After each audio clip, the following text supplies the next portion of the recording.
রাসলীলা সকল লীলার মুকুটমণি সকল লীলার চূড়ামণি সর্বশ্রেষ্ঠ মহারাসলীলা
রাধা গোবিন্দের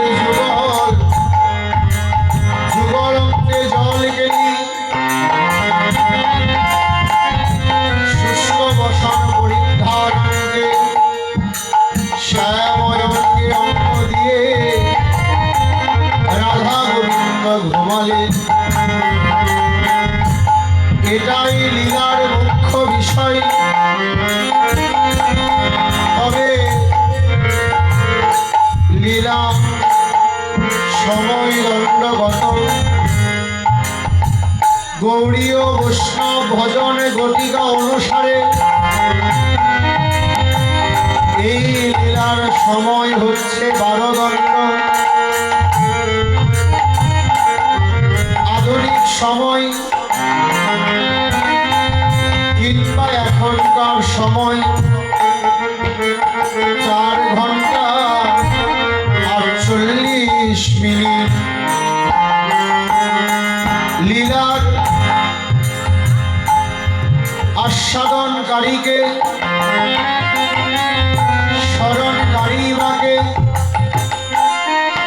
স্মরণকারী অনন্ত কোটি সাধুগুরু বৈষ্ণব ভক্ত মণ্ডলী আর আস্বাদনকারী আমার শ্রীমন মহাপ্রভু। কেননা লীলা স্মরণী জীবের ভজন। আমাদের প্রেম ভক্তির মহাজন ঠাকুর নরোত্তম মহাশয় বললেন, জীবের সাধন শরণ লীলা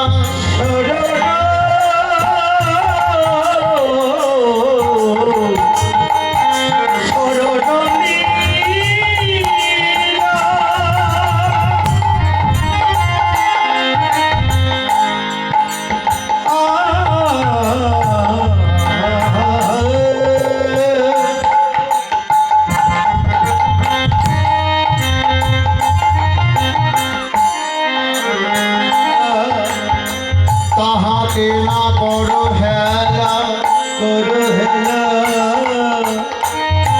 তাই মনে করিও সুসার করিয়া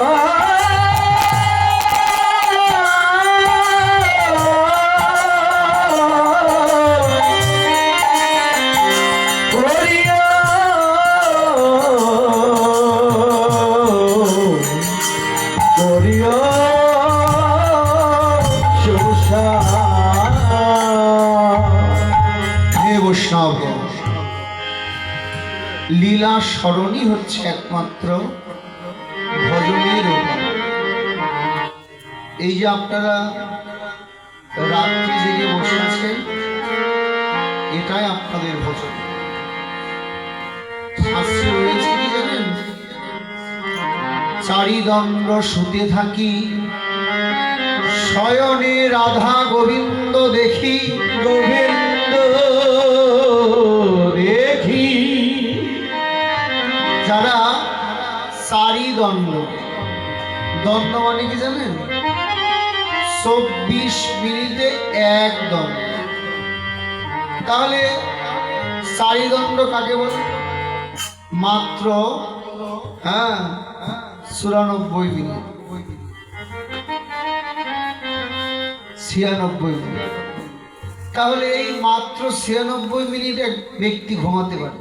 যারা ভক্ত তারা একমাত্র 96 মিনিট ঘুমাতে পারে, কারণ তারা শুধু ভগবানের ভাবনাই করে। ভাবনা করে বলে তারা ঘুমের ঘরে রাধা গোবিন্দকে দর্শন করে। এই যে আপনারা আজ গভীর রাত্রি ঘুমিয়ে আছেন না, কিন্তু জেগেই আছেন। কোথায়? শ্রীধাম নবদ্বীপে। কেন? গৌর কথা, কৃষ্ণ কথা আস্বাদন করবেন বলে। যত আস্বাদন করবেন ততই অনুরাগ বেড়ে যাবে, ততই স্বাদ বেড়ে যাবে, ততই আনন্দ হবে। হ্যাঁ, কৃষ্ণ কথা বড়ই মধুর।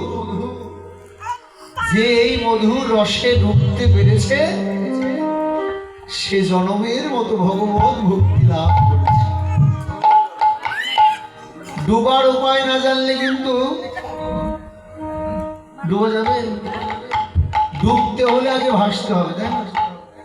না ভাসলে কি আর ডুবা যায়? দেখবেন নদীতে যদি অনেক স্রোত থাকে, তার মাঝে যদি শুষ্ক কাষ্ঠ ভাসিয়ে দেওয়া হয়, সেটা কি করে? একবার ভাসে একবার ডুবে। হ্যাঁ, একবার ভাসে একবার ডুবে। ডুবতে ডুবতে ভাসতে ভাসতে একদিন ওই শুষ্ক কাষ্ঠটা ভারী হয়ে যায়। জল আস্বাদন করে ভারী হয়ে যায়, পলি মাটি লেগে যায়, একদিন ওই কাষ্ঠটাও ডুবে যায়। তাহলে এখানে আমাদের শিক্ষা হলো কি? আগে না ভাসলে ডুবা যায় না, ভাসতেই হবে। ভাসবেন কোথায়? এই যে গৌর প্রেম সরোবর, এই সরোবরে যে একবার ভাসতে পারে, ভাসতে ভাসতে একদিন ডুবার উপায়ও পাবে। ডুববেন কোথায়? গৌর গোবিন্দ শ্রী চরণে।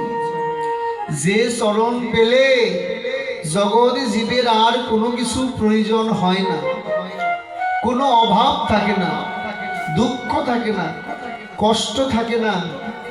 সেই গৌর চরণ একবার যদি লাভ হয়ে যায়, গৌর যদি কারো আপনজন হয়ে যায়, তবে জগতে সবাই তার আপন হয়ে যায়। আর যিনি গৌরকেই আপন করতে পারে না, গৌর গোবিন্দকে আপন করতে পারে না, সে কোনোদিন আর ভগবানকে লাভ করতে পারে না। যেমন জাগতিক জগতে স্বামী যেমন স্ত্রীকে আপন করে, পুত্র যেমন পিতামাতাকে আপন করে, ভাই বন্ধু আত্মীয় স্বজন সবাই সবাইকে আপন করে। শুধু স্বজন নিয়েই যদি থাকেন, তবে যে আমাদের আপন তাকেই তো আর পাওয়া হলো না।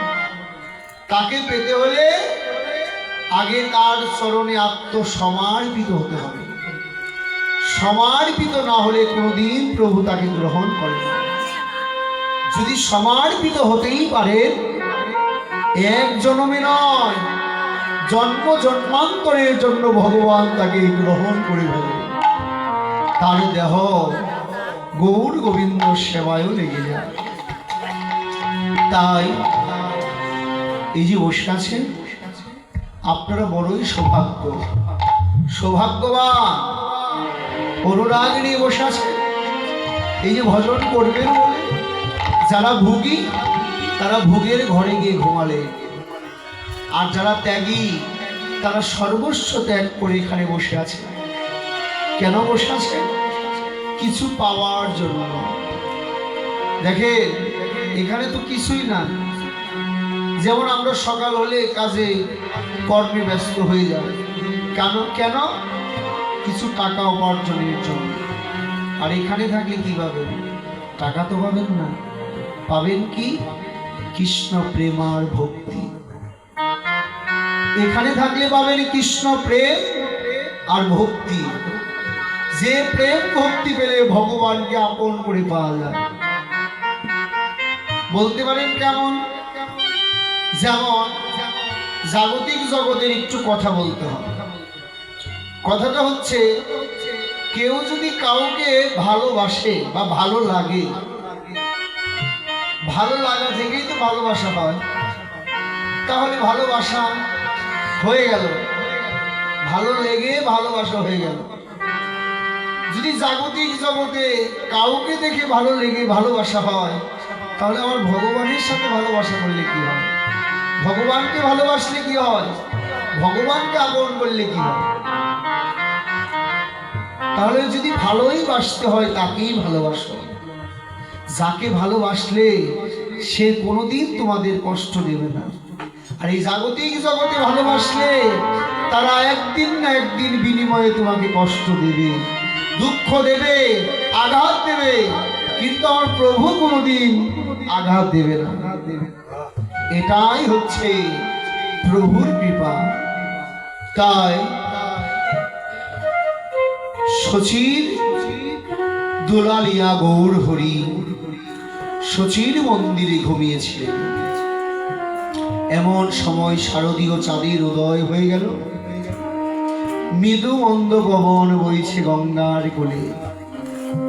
শারদীয় চাঁদের উদয় দেখে গৌর শচীর মন্দির হতে গঙ্গার কোলে গিয়ে দাঁড়ালেন। গঙ্গার কোলে গিয়ে গঙ্গার শোভা দেখলেন। দেখলেন গঙ্গার তরঙ্গ বেড়েছে, মৃদু মন্দ পবন বইছে, শারদীয় চাঁদের উদয় হয়েছে। ওইটা দেখে গৌরের মনে পড়ে গেল যমুনা, যমুনা, যমুনে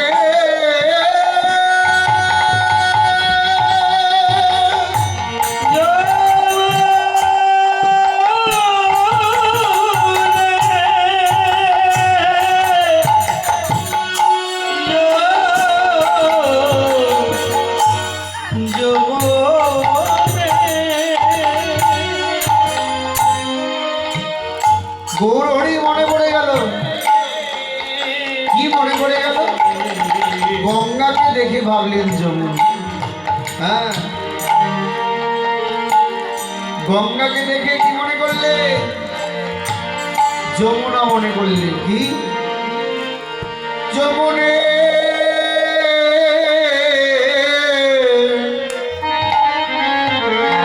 যমুনে কিরে তুই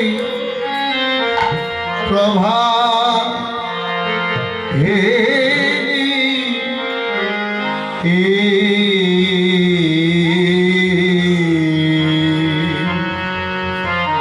যমুনে হে